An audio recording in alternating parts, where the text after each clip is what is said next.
Le projet de cette année, c'est réaliser un jeu vidéo d'une durée de 10 minutes, qui est dans le cadre de Isard Digital. Et un des objectifs du projet, c'est de proposer une expérience intéressante et stimulante pour un large public.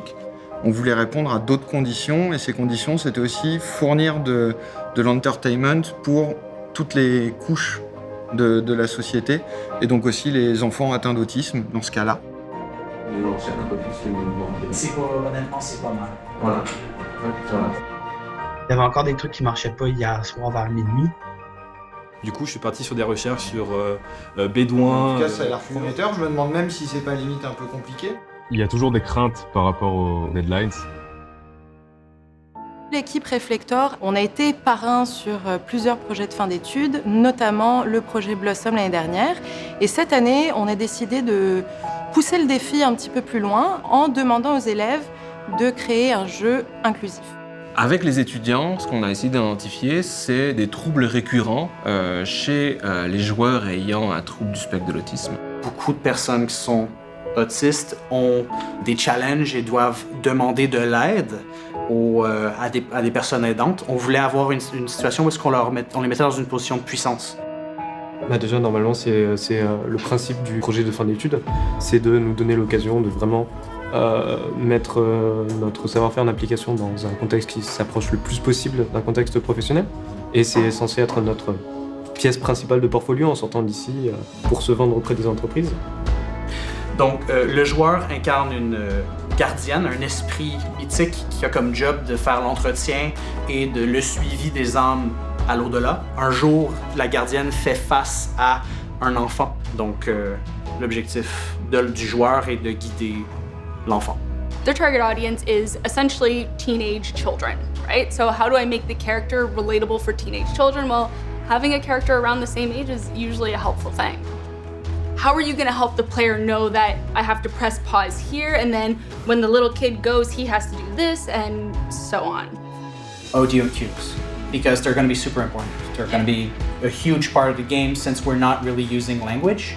If it's just going to kind of blend into the background noise, then it won't really be effective, right? So if it's kind of more quieter, and then you have some sort of audio that comes in or cue, then that will have more of an impact on the individual playing, whereas if it's just kind of, background stuff and then a sound comes in, it might not be as noticeable for certain individuals.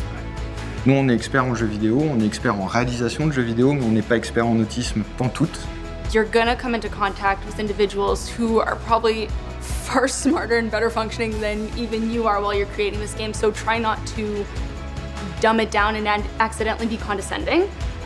While keeping in mind that there are individuals with autism who do need a little extra support. So instead of giving just an easier problem, give them the same problem, but maybe just add a couple of extra hints here and there progressively throughout to help them if they need it.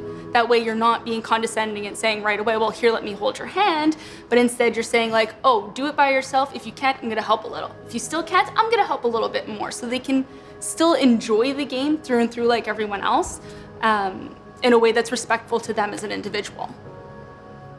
Donc c'est ces personnes-là, Rebecca, Kelsey, qui vont nous donner leur feedback, qui vont nous expliquer ce qui est important pour ces personnes-là atteintes d'autisme, afin que nous, on puisse le retraduire sous forme de contraintes gameplay, level design, artistique. Et je pense que d'accepter de faire un jeu qui ait cette inclusivité va les faire grandir davantage que s'ils avaient fait un jeu sur le thème de l'autisme et de ses problématiques. Now the power that she has, she can kind of, we call it staz, will just stop an object in time. So she has that with both of her arms, so she can stop two objects at once. And the whole point would be trying to wait for the right moment, stop it, go to the next one, which doesn't move, go to the next one, stop it, and then continue your way out. Je pense qu'il va falloir qu'on mette un grand coup de collier justement pour être à temps dans les délais, pour pouvoir récupérer un peu le retard qu'on a et arriver à rattraper ça. Mais je pense que c'est tout à fait faisable. Ça sera fait. Because if you say like, oh, I have 2 people missing, as a producer, I would be like, I don't care. So we have our deadlines. You have your deadlines. I have my deadlines, and because of you, I'm not meeting my deadlines. If you don't have a patience, you cannot do this job actually. And if you don't have a clear communication with developer team and you can't express yourself, well, then the doors are closed for that. Regardons les chiffres dans le monde. Pays touchés, 117, plus de 5000 morts et 137 000 cas sur la planète. On s'est quand même retrouvé en contexte de pandémie globale, ce qui a fait que les étudiants ont dû s'adapter rapidement à la situation, et notamment grâce au soutien d'Isart Digital. Ils ont aussi dû changer tout leur concept de playtest pour les rendre virtuels afin de respecter les mesures du confinement et de distanciation sociale. C'est vraiment pas comme ça que je me voyais finir le jeu.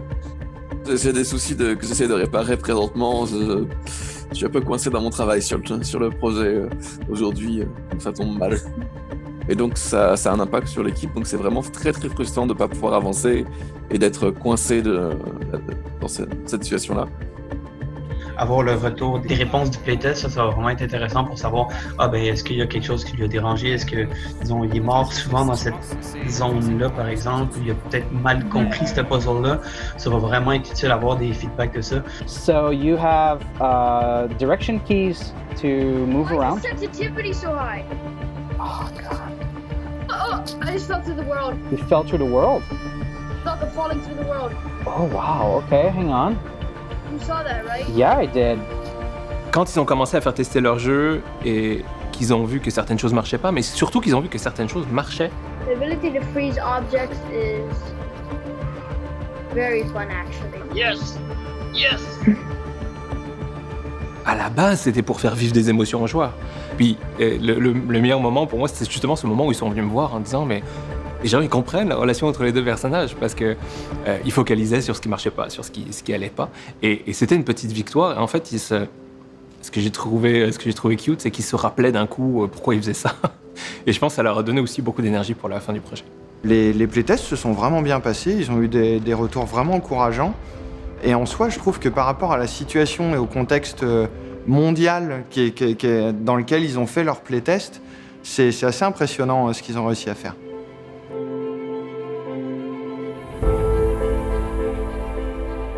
Pour moi, rien que le fait qu'ils aient fait la démarche d'en savoir plus sur ce sujet, de se documenter et d'essayer de le mettre en pratique, ça me fait extrêmement plaisir. Et ce qui me remplirait de joie, c'est vraiment qu'un des étudiants sorte de cette expérience et dise voilà, c'est ce que j'ai envie de faire dans la vie, des jeux inclusifs, pour moi ça me parle, ça vient me toucher. Et donc on verra, je croise les doigts pour que ça arrive. Malgré les difficultés qu'on en a pu rencontrer sur le projet, c'est quand même une expérience que j'ai trouvée très très positive. Et maintenant, j'ai juste envie de recommencer, mais avec les leçons que j'ai apprises. Si je fais une rétrospective des étudiants que j'ai connus en septembre versus ce qu'ils sont maintenant, il y a eu des très très gros progrès qui ont été opérés grâce aux professeurs, grâce au suivi, grâce à tout le monde, grâce à eux avant tout. Et donc du coup, ce qui me rend plus fier, c'est de l'avoir fait déjà, de s'être lancé dans toute cette aventure. En plus, on a eu énormément de chance de travailler avec Reflector, donc on a énormément appris tout le long du projet. Très sincèrement, c'est beau à voir parce qu'ils commencent à réellement être professionnels, engagés. Ils ont les bons réflexes pour attaquer une production.